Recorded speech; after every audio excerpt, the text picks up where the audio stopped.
Hi, welcome everyone. The Animal Reader is an animal news website, and every Wednesday we have a talk show with a guest from an animal welfare organization. Today we're going to talk to Muriel Arnal from the animal welfare organization One Voice. Welcome, Muriel. Hello, Priya. You've been for 25 years already. You have One Voice. How did you start with it?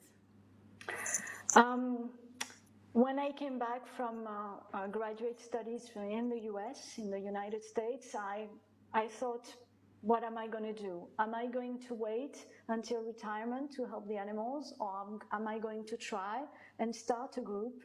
At the time, there were animal welfare groups rescuing cats and dogs, but there was no campaigning group in France. So I saw the need to start that type of group, and that's how One Voice started. And your love for animals comes from when you were 10 years old, right? I was born with this. I really was. I admire Diane Fossey very much. I thought she was so brave, and I really wanted to help the way she did.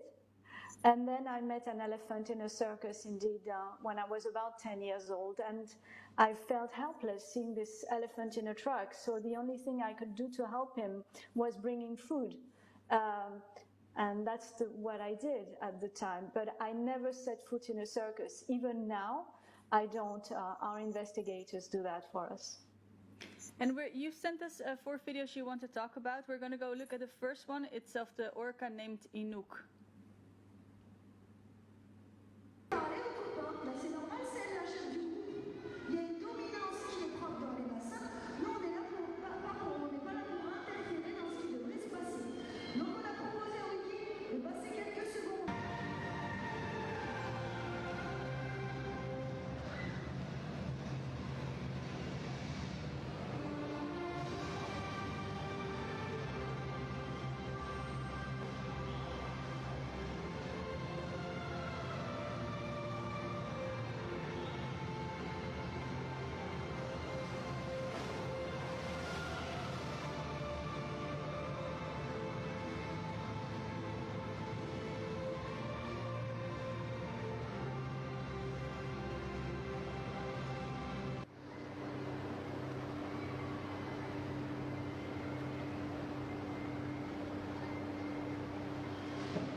It's such a huge animal in such a small space. Can you tell us something more about Inouk? Inouk's parents were captured in the sea near Iceland. Both died very young after horrible lives in this dolphinarium in Marineland in Antibes. Absolutely horrible. His father was a very big orca, very gentle but very big, so he was isolated all the time, and his mother became crazy. She, out of the suffering of the captivity, because she was captured quite old for a baby orca. Inouk's over 20 now, and he's ground his teeth so much against the concrete tank that he doesn't have any teeth anymore. He has holes that need to be drilled regularly because of all the diseases that can be generated by this problem, this teeth problem. He has the worst teeth ever seen in captivity, according to scientists who studies orcas' teeth. So, and one can see him going round and round and round, and that's all he's doing. You take out the music, you turn out the sun, and that's all he does. And it's extremely sad because these animals are more intelligent than chimpanzees. They have a brain which is more complex. They have societies, and I mean, I could talk about them for hours and hours because they're so evolved, and they have nothing to do in there. They're bored to death. What is the status now of Inouk? Is he still at the same place? Absolutely. He was born at Marineland, and he's still there with his sister, Wiki, and his two nephews, Moana and Keijo. Absolutely. But what is then the response of the dolphinarium or Marineland where he's at? Like, they know that people like your organization, and you've written a lot about him. Why is he still there? Why is it so hard to get him out of there? Why doesn't Marineland cooperate? Is that purely financial? Yes, the problem is that they're saying he's fine, which is not the case. He may die from an infection through his teeth at any time. So Inouk is not fine, and he's greatly suffering, but Marineland will never say, well, this is true. And it's true that orcas bring a lot of people still, although since the film Blackfish, it's changed a lot. Yeah, that's true. And what does his future look like? Because you said, like, his teeth. Like, at one point you see one of the people taking care of or teaching him tricks. She's throwing water in his mouth. Is that too because he cannot chew the fish himself anymore? Anyways, they throw tiny fish inside his mouth, so that's not really an issue of eating. You know, he's begging for water, which is, I mean, orcas don't drink water in the ocean. I mean, it doesn't mean anything. I mean, what do we teach children showing orcas, being poured water inside their mouths? But anyways, any infection when he grinds, the paint. Yeah. On the tank's wall, he may get infection through the teeth. I mean, teeth are there's root canal and there's blood, and so yes, it can turn very badly. And how many orcas are captive in France? 4 orcas. There are 4 orcas. 2 died in 2015, and so now there are 4 orcas. And since they're the same family, they cannot breed anyway. So they must be kept on medication the whole time because they cannot breed. The second video we're going to show is you send us there are 4 mink farms in France, and you send us footage of one mink farm. For everybody watching this, it's just a disclaimer: it's kind of hard to watch these images you're going to see. Yeah.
It's absolutely heartbreaking to see this, and it's that white mink you see trying to escape.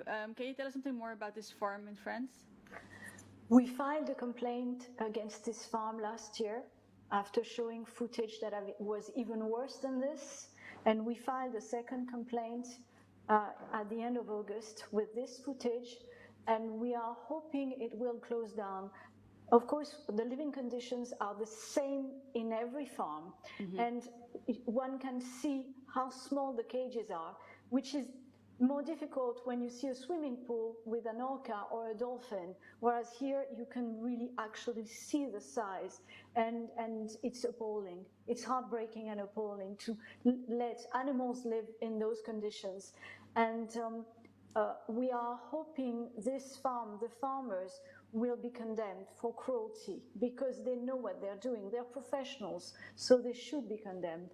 And this farm should be closing, hopefully, before 2025, which is the date given by the Minister of Ecology for closing all the farms in France. And what you are doing in the Netherlands is really an example for us, because your farms, and there are so many more than the ones we have in France, are going to close down next March.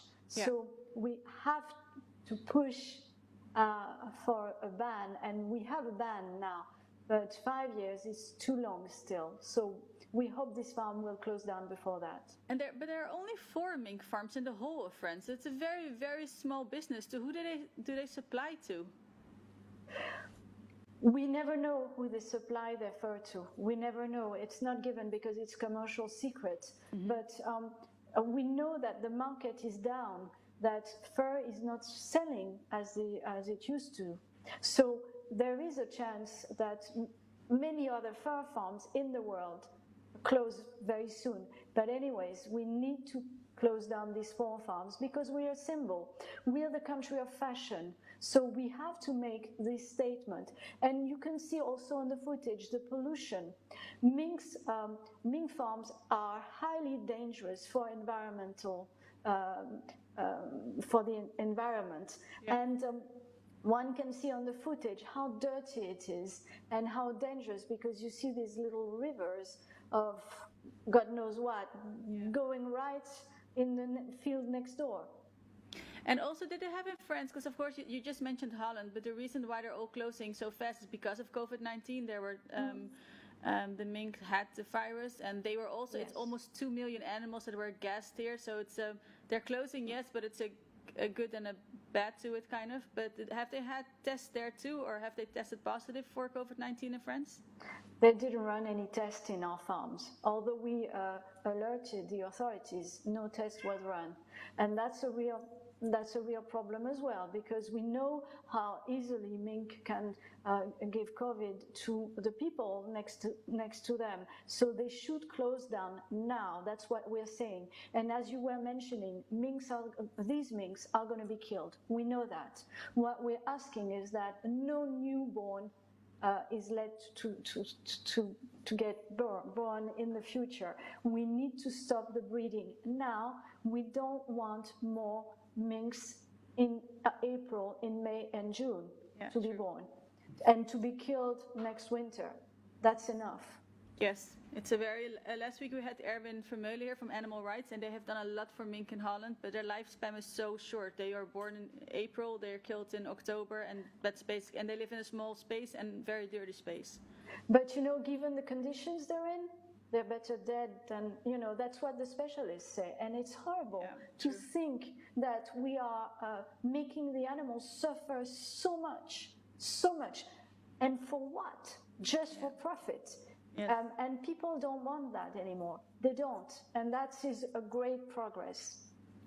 And the third video you sent us is, I was really surprised because I remember a few months ago I talked to you about circuses in France, and you told me there was a hippo. There were 2 hippos in circuses, and I was surprised that it was even possible. But you sent us footage of a Jumbo, the hippo. We're going to look at it now.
So first of all, when I think of a hippo, I think of water. And what you see here is just, tell us something more about Jumbo. Absolutely. A hippo spends 16 hours a day in water. Jumbo has been in this truck for nearly 40 years, and he has no access to water. And he's overweight. He's very much overweight. He weighs 3 tons. He should weigh 2 tons. So 1,000 kilos too many. And he's locked in this truck. He goes out for half an hour every day in front of children, and he gets a little bit of bread and a little bit of water, and that's all he does. And then he goes back inside the truck, and you see him extremely calm.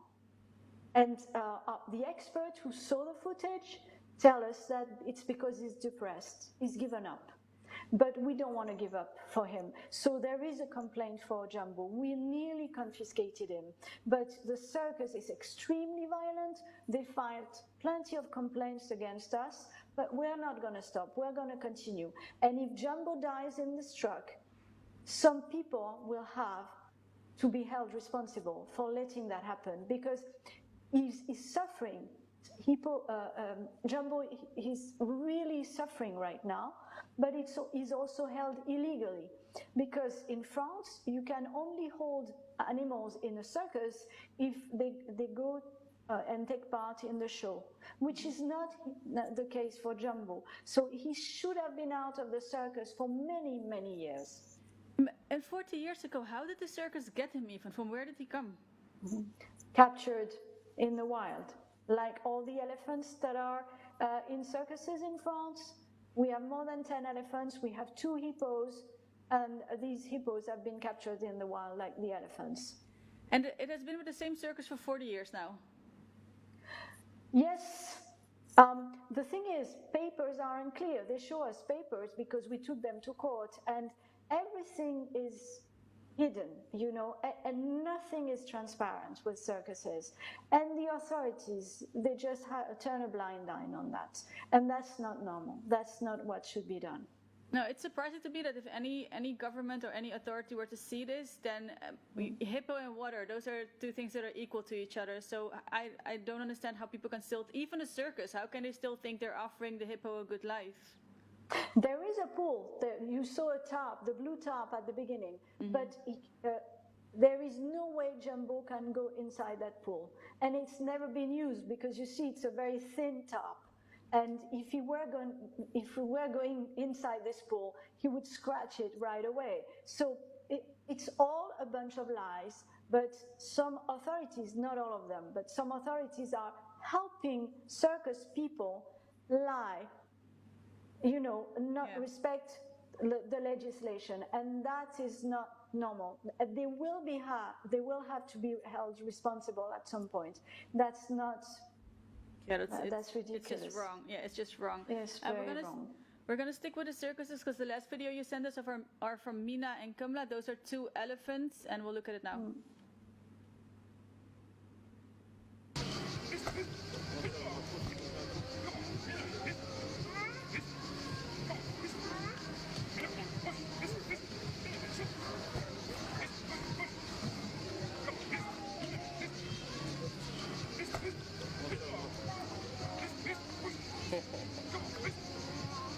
On peut l'applaudir, je pense, quand même. Hein.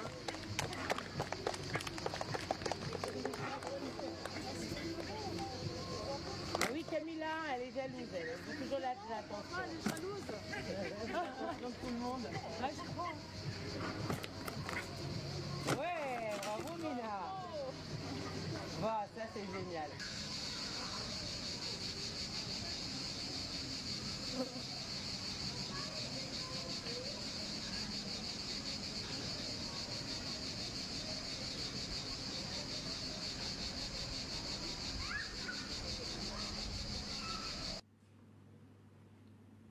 So we saw here like the trainer uses a hook to teach her a trick, right? Absolutely, to force her to push this big trunk of wood. Mina and Kamala, they are over 50 years old, over 50 years in the circus. What we filmed here for the summer, the circus was not moving around, so they were not on the road or on parking lot.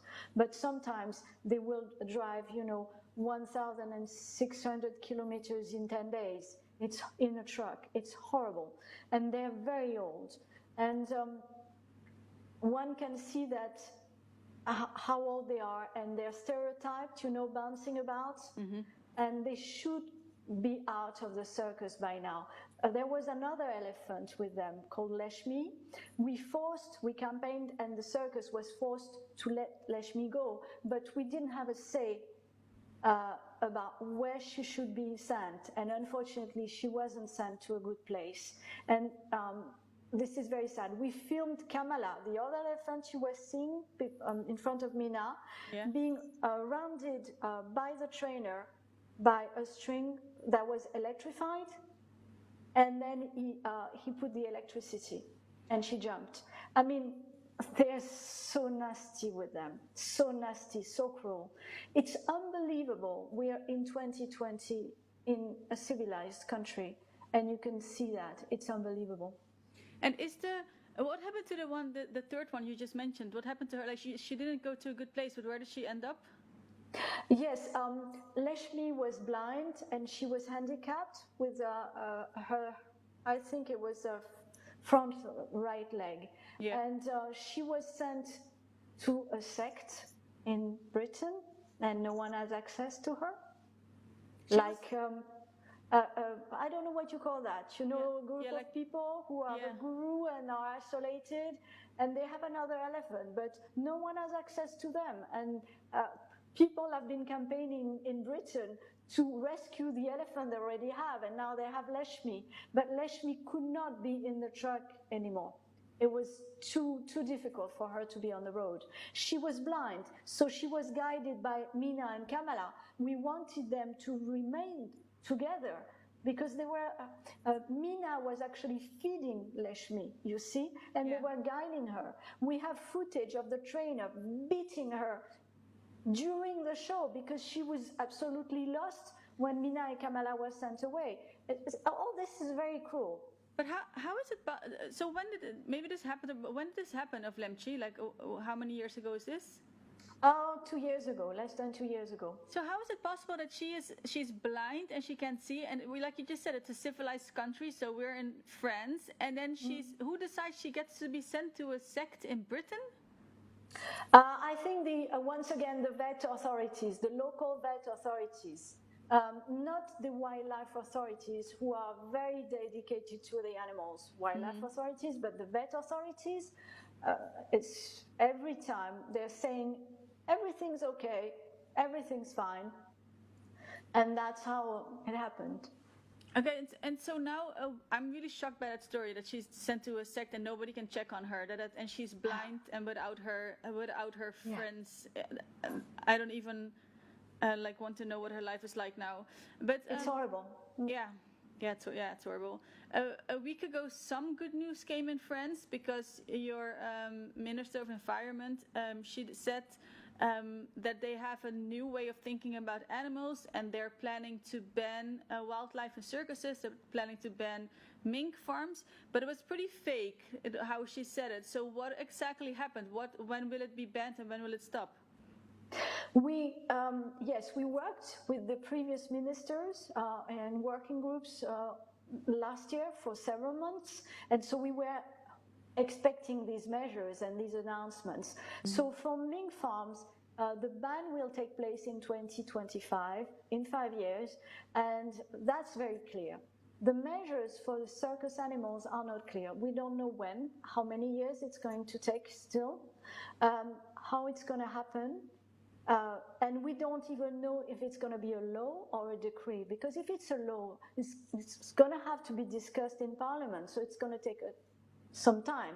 And then she talked about some years before the ban actually comes into place. So we want to know when the ban will be enforced. We want to know when these animals can be rescued, because they will die in the trucks if we wait anymore. Mina and Kamala are so old. Jumbo is very old. they cannot be left in the truck forever, and they have to be freed now, rescued now. And how many animals in total? So you already said there's four orcas, there's 2 hippos. How many lions and elephants are there captive in France? There are 10 elephants, and there were 500 lions and tigers 20 years ago when we started campaigning.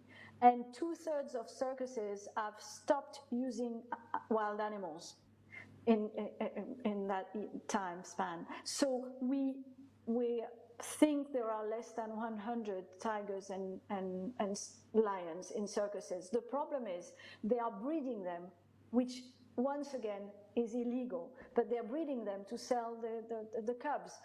So we don't know how many, and we have to stop the breeding right away. The minister announced that, but we cannot wait for years and years, because otherwise it's going to go on forever. Yeah, the breeding, like you said, we spoke last week to Forepass that in Germany also, because there was a white lion cub that was found in a car accident, and that's how they discovered that the trade is really, they know the trade is active, but like the white lion cub was on its way to Spain. But she explained that in France and in Germany, because you still allow wild animals in circuses, there's less visitors, breeding within lions and tigers has become very popular. Absolutely. Yes, it's very profitable for circus people, so they keep doing it, and they hide the lions and the tigers inside trucks in the dark, so nobody knows that they're there. And since the ministry doesn't have a list of animals, and that's the problem we've been denouncing for years and years and years, nobody knows what's happening, and this is the very reason why we have to move fast now, and that's why. That's what we're asking our minister to do. And do you think she'll respond positive on that? We hope so. I mean, these announcements last week were very positive, but now they have to act. We need action. We need dates. We need a calendar. I saw when she announced it, the part like, yeah, you need dates. It needs to be made clear. It was also very focused on the people who will lose their on mink farms, the farmers. That's always, it's a logical thing for governments to do that. But it was like she kind of took her time with that. It wasn't that important the time, but more that we're starting. That was the feeling I got from her announcement.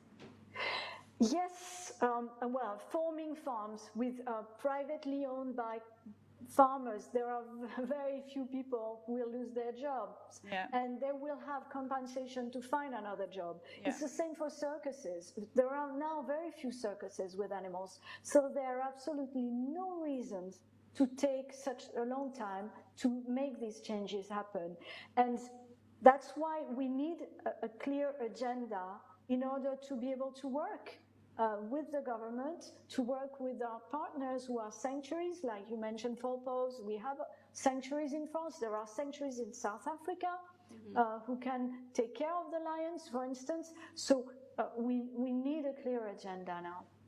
And what if you've been doing this for 25 years, and like you already said, you've accomplished a lot, because there were you just said there were over 500 lions and tigers, and now there's so many less circuses, so it's less than 100 tigers. What if in these past 25 years have been moments for you I think a lot of moments, but moments that were really like a turning point for you? Yes, all these changes happened thanks to the public, because people didn't go to the circus anymore. Not thanks to the authorities, thanks to the public. We launched the campaign in July 1999, and people did not understand the campaign. And then in 2003, 4 years later, an elephant got bitten by the trainer in front of children, and people started seeing that there was a problem. And that was the first step. And then there were many others. When we rescued an elephant 2 years later, and her trunk was paralyzed because of the beating with the hook that we saw on Mina. So one step at a time, we showed the public the cruelty behind the scenes, the cruelty behind what the trainers were saying. And they decided, I'm not going to the circus anymore. And they are warning us, they are telling us, look, there's a circus next door, and I took photos, and there is this and that. And that's how we managed to show the reality even more to more people, more and more. And how do you keep being positive? Because you already told us, like, it was when you were 10 years old, your love for animals comes from a young age, but then in your work you see a lot of good things, but also a lot of suffering of animals. How do you keep going? We work as a team, so that's extremely important. We support each other, and when one of us is down, the others will say, we keep on fighting. So that's extremely important to work as a team. And the second reason, it's the animals themselves. We cannot let ourselves feel down. We cannot let ourselves think, well, is it worth doing? Because it's so many, we find we have to beat on walls every time we make a step. We have an obstacle, but we have to do it for them. If we don't, what is going to happen next? Nothing. True, that is true. I got to know you. That will be my last question also to you. But I got to know you because of the lion John. So I need to ask you how that is for everyone listening. That is a lion that was the pictures went global. It was global news. A very, very, very skinny lion. That was the first time I told you we talked about this. That I saw such a lion, and we're based in Holland, and you're in France, in Europe, extremely skinny at its flanks. But you rescued him. You also rescued 4 girls that were with him there. How are they all doing? They're doing great. They're doing great. John needs to be on a diet because he has put on so much weight. Oh, that's good news. We're starting to make him meet the lionesses, but now that they are in different conditions, they don't especially want to meet. And he's a very gentle lion. He's still a very nice lion. The lionesses are more traumatized because they were trained for the show. So it's more difficult for them to feel they can trust people, they can trust the life they're having, but it's getting there. They're getting there, they've put on weight, they have less marks of all the beating they got, and it's like they're more peaceful now, less anxious, and they get on extremely well together. So I think it's helping. So it's good news. Now we need to rescue more because there are so many more like them in circuses. So we need to rescue more, and that's what we're working on. And I hope your government also really looks at the footage. You have so much footage of the lives of all these animals in circuses, and that it shouldn't take, like you already said, it shouldn't take years for them to actually do the ban. It should be earlier and yesterday rather than tomorrow. Thank you, Muriel, for your time. Thank you again Priya, for everything you do for animals. Your organization does a lot for animals in France, and hopefully next time I talk to you, all the animals are out of the circuses. All the wild animals. Yes, we're going to do that. Thank you. Thank you, everyone. Thank you. Bye. Bye-bye. Bye.